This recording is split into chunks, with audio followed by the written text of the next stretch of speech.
La madrugada del lunes 17 de abril de 1972, más de 500 efectivos militares, policiales y paramilitares asaltaron el local del seccional 20 del Partido Comunista en la calle Agraciada. 9 militantes son heridos, baleados cuando salieron con las manos en alto y desarmados del local. 7 mueren instantáneamente o son dejados morir sin atención médica en la calle y otro lo hace días después en el hospital militar. Solo uno sobrevive. También de madrugada, pero el 21 de abril de 1974, decenas de militares del grupo de artillería, encabezado por el coronel Juan Manuel Rebollo, irrumpieron en un apartamento de Brazo Oriental y masacraron a 3 jóvenes de 22 y 19 años. Estaban desarmadas, acurrucadas y abrazadas entre sí en un rincón de la vivienda y con más balas que años en su cuerpo.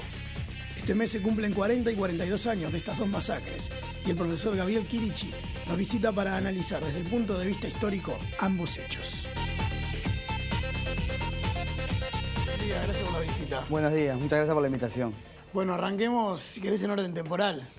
Bueno, tenemos dos episodios, quizá de los más dramáticos de la historia reciente del Uruguay, de esos, llamarles enfrentamientos, habría que ponerles comillas a ambos, claro, ¿no? Pero de ese grado de violencia desatada a principios de los 70, ¿no? Terribles, ¿no? Por un lado, el de los mártires de la 20, como se les recuerda desde el Partido Comunista, que fueron quienes sufrieron ese episodio tan triste.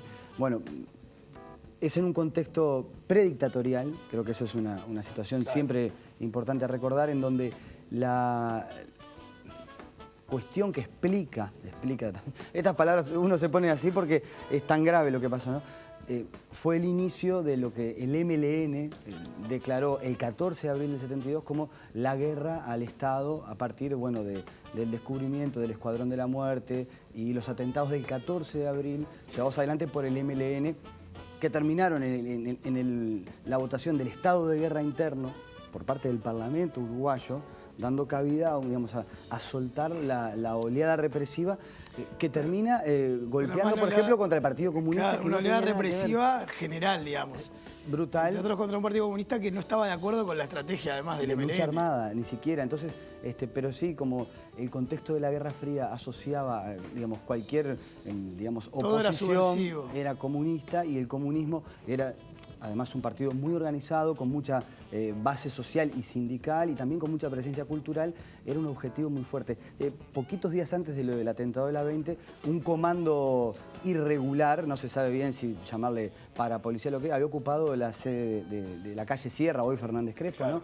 En donde estaban los jóvenes comunistas y los rociaron con gasolina, estuvieron a punto de atacarlos y Rodney Arismendi, Héctor Gutiérrez Ruiz, presidente de la Cámara de Diputados, fueron desde el Parlamento a obtener la liberación de esos muchachos, pero a los pocos días, el 20, la seccional de Agraciada, un poco más alejada y por la noche, rodean la seccional, no hay rastros de enfrentamientos y de disparos, por más que muere también un oficial de las fuerzas conjuntas, ¿no? Al parecer por un disparo desde atrás. Esto también pasa en el caso de... Se llama fuego amigo, digamos. Exactamente, ¿no? Pero terminan matando a 7 en su momento y 8, como decía ahí el informe, eran todos trabajadores de diferentes edades. Había varios jóvenes, también gente de más de 50 años, que habían quedado a hacer guardia porque había mucho temor de que les incendiaran el local, una cosa que... 2 quedaron en la azotea escondidos y se salvaron y fueron presos, y a 2 años, justamente por mayo del 74, terminan siendo liberados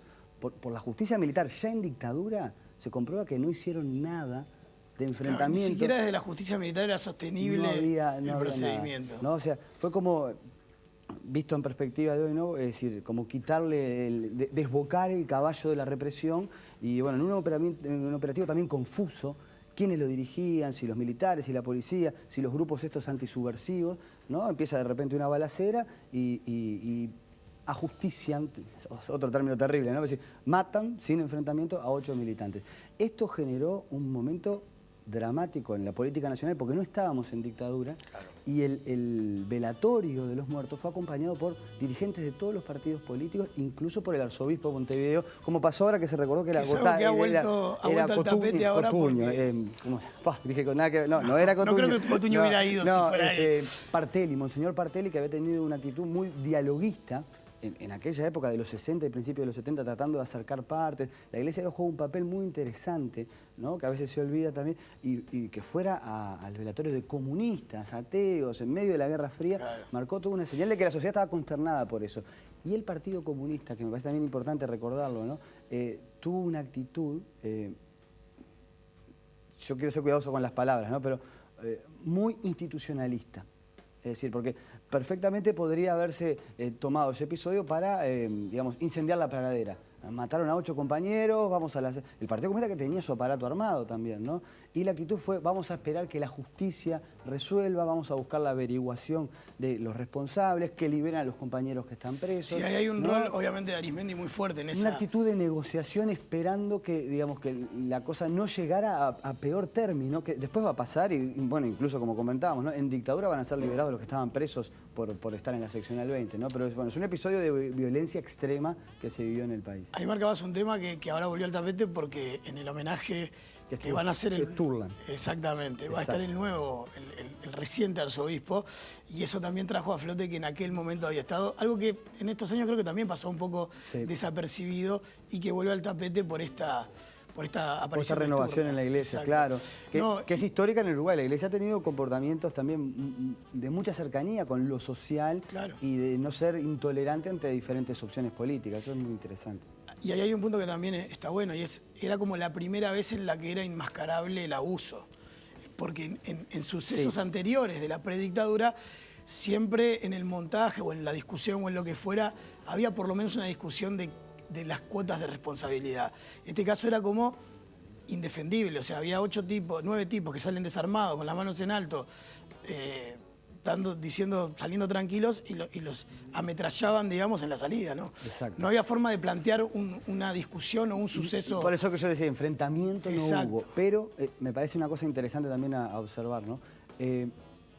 La Guerra Fría y la doctrina de la seguridad nacional también tiñó de una manera, si querés, fundamentalista en lo político, la forma de verse entre muchos compatriotas. Entonces, como eran comunistas para algunos, eran representantes del imperio del mal, un montón de cuestiones, eran trabajadores, estudiantes, ¿no? Y ya eso avalaba la furia represiva. Y hay un dato que es interesante para pensar, que ahora están apareciendo más trabajos sobre lo que es las modalidades de violencia de la derecha. Hay mucha investigación y testimonio de la guerrilla, ¿no? Pero es decir, también para los que participan de esos operativos hay una cuestión, si querés, hasta como de equipo que alentaba esa hazaña, que eran los muertos del 14 de abril, ¿no? Que también tiene algo que ver con lo del 74. Es decir, nos mataron a compañeros, ahora van a ver. Y toda esa es decir, como manija que se da previa a los operativos para que los oficiales no tengan miedo porque están nerviosos, porque están con armas, eso generaba también que aquellos más arrojados, también más temerarios, más violentos, dirigieran los operativos, ¿no?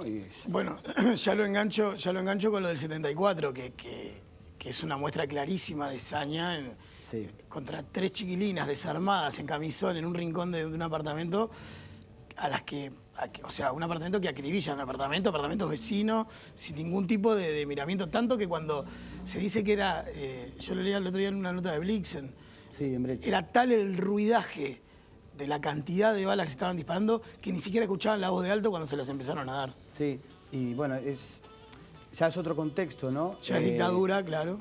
Hay varias cosas ahí que se pueden mencionar como para darle el marco histórico. Por un lado, en el 74 aumenta la represión, es decir, para estos temas y también a la audiencia que le interese, hay un trabajo para lo de abril del 72, Los fusilados de abril de Virginia Martínez, que hoy dirige el canal, pero que es un trabajo que tiene un formato además como lo hizo para guión de película inicialmente, de lectura y de investigación, ¿no? No solo que es atrapante leer. Es de investigación, ¿no? Pero ameno, digamos, de lectura. Pero sobre la represión dentro de la dictadura existen menos trabajos, si querés, con esta facilidad de comunicación, pero hay uno muy importante que es el que coordinó Álvaro Rico, que es el informe sobre la represión durante la dictadura, que está en la web, es muy fácil, uno pone investigación histórica sobre el terrorismo de Estado y aparece sobre los desaparecidos, sobre las violaciones a los derechos humanos, Y claramente, que esto coincide con la vieja porque es de los 80, cronología de Luis Eduardo González,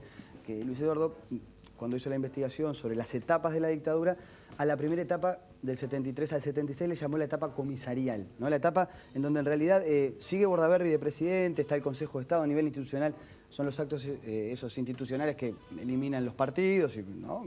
y controlan la prensa, pero a nivel de el ejercicio del poder en la calle, son los comandos operativos, hay uno que se llama OCOA, que es muy conocido, y después otros grupos donde están Gabazo, Cordero y varios de los que hoy están, bueno, cumpliendo penas Silveira, por algunos, si no Silveira también, por algunos de estos delitos, bueno, varios de esos comandos desatan una represión contra el movimiento estudiantil, el sindical, el Partido Comunista y también contra los sectores que permanecían en la resistencia del MLN, que había sido golpeado y derrotado militarmente en 1972 ya, pero que todavía mantenía algunos militantes, quizá los más jóvenes, los más inexpertos, tratando de sobrevivir, de hacer volantes de la resistencia. Era imposible, se había pensado alguna vez desde los militantes del MLN en el exilio, a volver desde Buenos Aires y vieron que era imposible. Por el río, exacto. Y además había habido mucha división en el MLN, que ese es otro tema quizá ya más conocido, porque algunos sectores en Buenos Aires y luego en Viña del Mar